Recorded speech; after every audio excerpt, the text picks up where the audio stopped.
Et bien donc salut à tous, c'est Atimixis. Donc aujourd'hui vidéo de deck profile comme je vous l'avais dit, le deck profile Shenburn. Donc c'est un deck qui consiste à faire perdre des points de vie qu'avec des magiques et pièges ou avec un seul monstre qui s'appelle Golem de lave. On n'a pas besoin d'extra mais on a besoin de side, mais malheureusement dans ce deck profile je ne présenterai pas le side car c'est je pense pas que ça serait utile car c'est selon votre avis, tout ça, votre DC. Parce que par exemple, il y a des défis où il y a pas beaucoup de gens qui jouent Shadow, tout ça, Mirror Dark, je sais pas, tout ce qu'on veut. Et voilà. Donc, comme vous voyez, j'ai un nouveau playmat. Donc, ce playmat de perso de l'ami de Drôle Yugi. Donc, merci à toi. J'ai mis pas mal de temps à recevoir ce tapis. Mais t'inquiète, il y a des cartes qui sont parties. Voilà. Donc, on va commencer ce deck profile avec les monstres. Deux golems de lave. Donc ça c'est la carte un peu du deck pour niquer ces monstres. Bah lui on peut tributer deux monstres de l'adversaire pour le spé sur son terrain. Lui-même il peut taper, mais à chaque stand-by phase l'adversaire à chaque de sa stand-by phase il perd 1000. Donc ça c'est puissant pour finir les games. Mais voilà. Donc ça doit être pas mal. Voilà, 3 quarts D.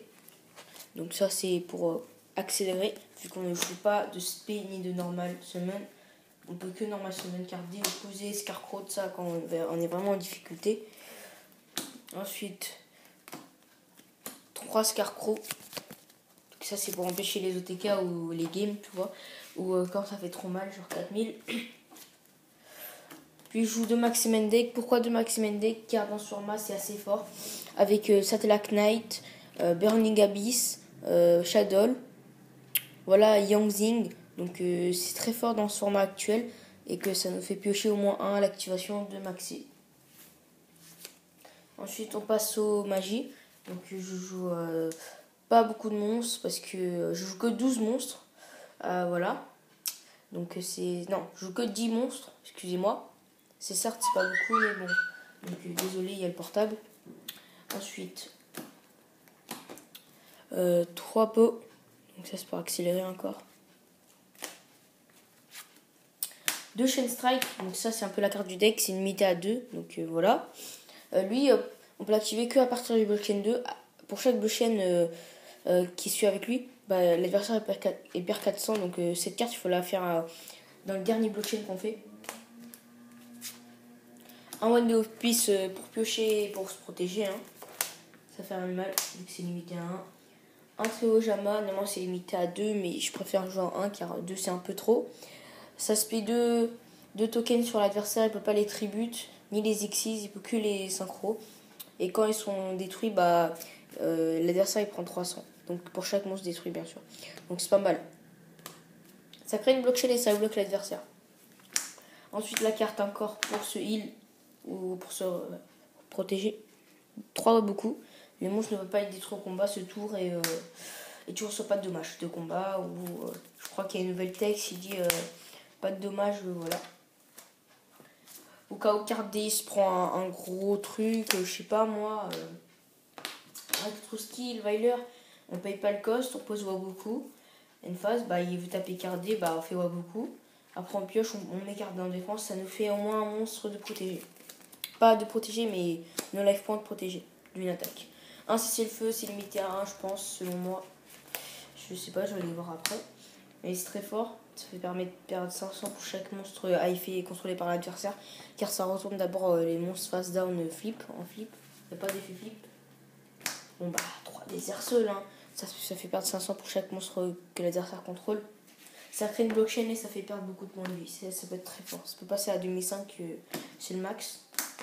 2 cylindres magiques pour les attaques. Ça crée une blockchain aussi. Toutes les cartes créent une blockchain. Ensuite 3 jarres de cupidité pour aller chercher de la carte. Ça en draw une, c'est tout. Ensuite, 3 reckless. Ça c'est très fort hein. Quand on est vraiment chanceux et qu'on a les 3 en tour 0, on pose, on fait triple reckless à la fin. Ça fait. Tu pioches 2 et tu loupes tes 2 draw phase prochaine. Mais quand on fait triple reckless, on loupe les 2 car c'est dans la même blockchain. 3 cadavres de Yatagarasu. Donc ça en draw une, ça crée une blockchain. C'est un peu comme Jarre de cubicité, mais Jarre de cubicité ça draw une. Et ici, avec Yatagarasu, si on contrôle un spirit, on pioche 2 à la place. Mais on ne le suit jamais. 3 secrets de barrière. Donc ça, on perd. L'adversaire perd 200 pour chaque carte qu'il a dans sa main. Terrain. Voilà. Donc ça, c'est très fort. Quand l'adversaire il va chercher de la carte, il pioche. Souvent, on le fait en draw fast quand il pioche une carte, car ça rajoute 200. Et 200 dans ce deck, c'est très important. Parce que les blockchains, ça peut aller très très vite. Puis, fortune accumulée. Donc ça, c'est très très fort en blockchain 4. On peut que l'activer en blockchain 4 ou plus. Et après, on pioche 2. Donc ça fait un reckless Kratos. Et on peut pas utiliser les 2 cartes du même nom dans la blockchain. Dans tout le blockchain. Et pour le chain strike aussi, on peut pas utiliser la même chose. Donc si on fait désert seul, tonneau secret, chain strike, ben, on peut pas utiliser chain strike ni fortune avec une mine. Donc voilà, donc ce deck profile était assez rapide selon moi. Mais je pense avoir bien expliqué tout le principe du deck. Ça crée plein de blockchains. 1, 2, 3, 4, 5, 6, 7, 8, 9. Et ça fait perdre un max de vie. C'est un deck, Shenmue, je peux dire que c'est un deck de bâtard. Et si vous voulez commencer avec un deck qui est drôle à jouer, qui fait pas mal de victoires, prenez Shenmue, c'est un deck qui coûte pas cher. À part les pots, les maxés, donc voilà. Sinon, je recherche 2 cartes en secret encore pour avoir le playset. Et je vous préviens, c'est pas mon deck, c'est le deck de Zuko Samsung. Mais bon, voilà, donc je vous tiens à une annonce aussi que Axel Louis vient de la team Xyz. Donc voilà, c'est un nouveau membre. Donc on va faire bientôt une vidéo ensemble, tout ça, donc tranquille. Voilà, sympa, je l'ai recruté, mais bon.